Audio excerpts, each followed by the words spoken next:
Ce sont les Maliens qui ont le droit d'élire leur président. S'ils élisent un président qui est capable de lutter contre les problèmes structurels, de gérer les problèmes dont les Maliens souffrent, mais c'est ce qu'on souhaite. Dire aux Maliens d'avoir un agenda électoral précis pour donner la chance aux Maliens d'élire leurs dirigeants, en quoi cela compromettrait-il les chances du Mali de résoudre ces problèmes?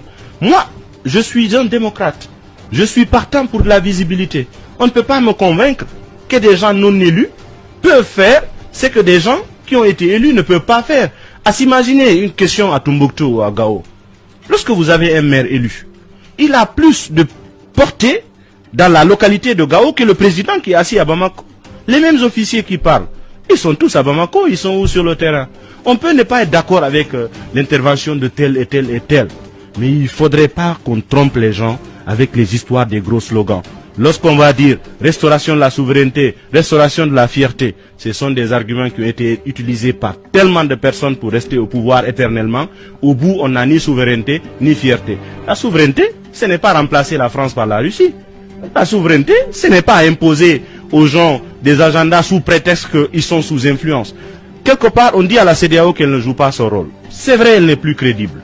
Elle a fait des choses qui sont condamnables. Elle ne peut pas être défendable. Mais la même CEDEAO, on lui demande de prendre ses responsabilités. Elle prend ses responsabilités sur la base des textes. Ça aussi, on n'est pas d'accord. Finalement, on veut quoi? Il faudrait bien qu'on sache ce qu'on veut. Bien. Les Maliens, je pense, qu'ils ont besoin. Et d'ailleurs, le calendrier de février qui a été remis en cause, ce sont les autorités de transition qui l'avaient élaboré et rendu public. Puisqu'ils ne veulent pas le respecter, ils doivent assumer de dire on avait dit qu'on partait, que les élections se tiendraient à telle date. Si elles ne se tiennent pas, on va dire qu'elle va se tenir à une autre date.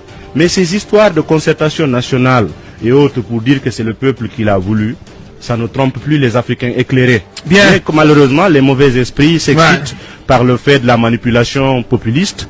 Moi, je suis pas dedans. Bien, Aliouba, tel qu'on l'aime, président du modèle et donc de la nouvelle génération politique de la Guinée. Grand merci à vous, M. Aliouba, merci d'être venu ici. Grand merci à tous.